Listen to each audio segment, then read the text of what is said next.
Praise lord. మన ప్రభువును మన రక్షకుడును అయిన యేసుక్రీస్తు అతి పరిశుద్ధ నామమునకు వేలాది వందనాలు, స్తుతులు, స్తోత్రాలు. దేవుని ప్రియ సంఘమైన మీ అందరికీ కూడా ప్రభువునందు శుభములు, బెరాక బ్లెస్సింగ్స్, బెరాక ఆశీర్వాదములు అనుదిన క్లుప్త వాక్య ధ్యానములకు మిమ్మల్ని ప్రేమపూర్వకంగా ఆహ్వానిస్తున్నాను. ఈరోజు లేఖన భాగము యెహోషువ పుస్తకము 14వ అధ్యాయము 13-14 వచనాలు. యెఫున్నె కుమారుడైన కాలేబు ఇశ్రాయేలీయుల దేవుడైన యెహోవాను నిండు మనస్సుతో అనుసరించువాడు గనక యెహోషువ అతని దీవించి అతనికి హెబ్రోనును స్వాస్థ్యముగా ఇచ్చెను. కాబట్టి హెబ్రోను యెఫున్నె అను కెనీజీయుని కుమారుడైన కాలేబునకు నేటి వరకు స్వాస్థ్యముగా ఉన్నది. యెఫున్నె కుమారుడైన కాలేబు మనందరికీ తెలుసు. యెహోషువ, కాలేబులు వీళ్ళిద్దరూ కూడా మరి మిగతా వేగుల వారితో కూడా వెళ్ళి కనాను దేశమును వేగు చూసి వచ్చి నిజముగా మరి దేవుని మనసు ఎరిగి దేవుని వాగ్దానములను జ్ఞాపకం చేసుకొని మరి అక్కడున్న పరిస్థితులను అక్కడ చూసినటువంటి ప్రజలకు భయపడక దేవుని వైపు చూస్తూ దేవుని వాగ్దానమును జ్ఞాపకం చేసుకుంటూ దేవుని వలన ధైర్యము తెచ్చుకొని మరి మంచి సాక్ష్యము తీసుకొని వస్తారు. మరి అటువంటి యెహోషువ, కాలేబ్, ఇక్కడ మనం కాలేబ్ గురించి మనం చదువుకుంటున్నాం. ఏమని రాస్తున్నాడంటే, ఇశ్రాయేలీయుల దేవుడైన యెహోవాను నిండు మనస్సుతో అనుసరించువాడు గనక. నిజమే, ఆనాటి నుండి మరి ఐగుప్తులో నుండి బయలుదేరినప్పటి నుండి కూడా మరి మనకు కాలేబు అంతగా కనపడడు, యెహోషువ మనకి కనపడుతూ ఉంటాడు. కానీ కాలేబు కూడా మరి తెర వెనుక పరిచర్య అన్నట్టుగా యెహోవాను నిండు మనస్సుతో వెంబడిస్తూ వస్తున్నటువంటి వాడు. మరి యెహోషువ ఎలాగును మోషేని వెంబడిస్తూ వస్తున్నాడో, ఆ మోషే దేవుణ్ణి ఎలాగున వెంబడిస్తూ వస్తున్నాడో, ఇప్పుడు కాలేబు కూడా దేవుణ్ణి నిండు మనస్సుతో మరి అనుసరించేవాడు. ఇక వేరే ఆలోచన లేదు.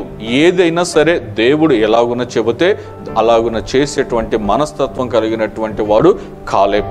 ఈనాడు దేవుడిని నిండు మనసుతో వెంబడించేవారు, అనుసరించేవారు దేవునికి కావాలి. వారి కోసము దేవుడు గొప్ప ఆశీర్వాదాలు దాచిపెడతాడు.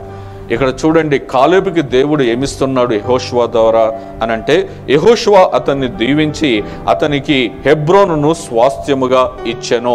అది 14వ వచనంలో అంటాడు. కాబట్టి హెబ్రోను యెఫున్నె అను కెనీజీయుని కుమారుడైన కాలేబునకు నేటి వరకు స్వాస్థ్యముగా ఉన్నది అని అంటున్నాడు. ఈనాడు మనము కూడా క్రైస్తవులము అని చెప్పుకుంటున్న మనము క్రీస్తుని నిండు మనసుతో వెంబడించకపోయినట్లయితే ఆ పరలోక స్వాస్థ్యము మనకు అనుగ్రహించబడదు. సగము లోకము సగము దేవుడు అన్నట్టుగా ఉండకూడదు. రెండు పడవల మీద ప్రయాణము మనం ఎప్పుడు కూడా చేయకూడదు, సందేహించకూడదు, అనుమానించకూడదు. మనము దేవుని దగ్గరికి నిండు మనసుతో రావాలి. ఆ 18 సంవత్సరములు మరి పై చిలుకు సంవత్సరాలు మరి ఆ రక్తస్రావంతో బాధపడుతున్నటువంటి స్త్రీ ఒక గొప్ప విశ్వాసముతో యేసు ప్రభు దగ్గరకు వచ్చి స్వస్థత పొందుకున్నది. ఇక ఆయనే నాకు దిక్కు అని అలాగున ఎప్పుడైతే మనం వస్తామో అప్పుడు సంపూర్ణంగా మనము ఆశీర్వదించబడతాం. బైబిల్ గ్రంథములో అలాంటి వారు చాలామంది ఉన్నారు. యేసు ప్రభు జీవించిన కాలంలో కూడా యేసు ప్రభు దగ్గరికి వచ్చి గుడ్డివారు, దావీదు కుమారుడా మమ్మల్ని కరుణించమన్నారు, కుష్టి రోగం కలిగినటువంటి వారు, ఇలా అనేక మంది ప్రభువు మీద సంపూర్ణ విశ్వాసం ఉంచారు. వాళ్ళు అక్కడో చోట ఈయన చేస్తాడో లేదో అనేటువంటి ద్విమనస్కత్వం లేదు. వాళ్ళు సంపూర్ణంగా ప్రభువుని నమ్మారు కాబట్టి, విశ్వసించారు కాబట్టి వారి జీవితంలో అద్భుతం జరిగింది. మరి కాలేబు నిండు మనసుతో మరి ఇశ్రాయేలీయుల దేవుడైన యెహోవాను అనుసరించాడు కాబట్టి అది నేటి వరకు హెబ్రోను అతనికి స్వాస్థ్యముగా ఉన్నది. ఇప్పుడు నీ కొరకు నా కొరకు ఆ పరలోకమును స్వాస్థ్యముగా దేవుడు నియమించాడు. అది మనం సంపాదించుకోవాలనంటే కేవలం మనం నిండు మనసుతో, పూర్ణ మనస్సుతో, మనము పూర్ణ అంగీకారముతో ప్రభువును వెంబడిస్తే అది మనం ఖచ్చితంగా దేవుడు మనకు అది అనుగ్రహిస్తాడు. అటువంటి కృప దేవుడు మనకు దయచేయునుగాక. ఆమేన్. ప్రార్థన. మా ప్రియ పరలోకపు తండ్రి, నీ పరిశుద్ధమైన నామమునకు వేలాది వందనాలు, స్తుతులు, స్తోత్రాలు.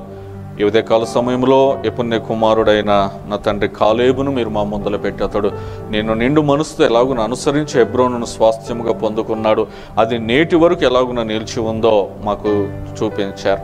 మేము కూడా నిండు మనసుతో నిన్ను వెంబడించి నీవు ఇవ్వబోయే ఆ పరలోకపు స్వాస్థ్యమును మేము సంపాదించుకొని ఈ లోకములో ద్విమనస్కులుగా కాకుండా, సందేహించు వారముగా కాకుండా, సంపూర్ణ విశ్వాసముతో నీ మీద ఆధారపడి, నీ మీద ఆనుకొని, నీ వైపు చూస్తూ మేము ఆశీర్వదించబడే కృపను మాకు దయచేయమని యేసు నామములో స్తుతించి ప్రార్థిస్తున్నాము తండ్రి.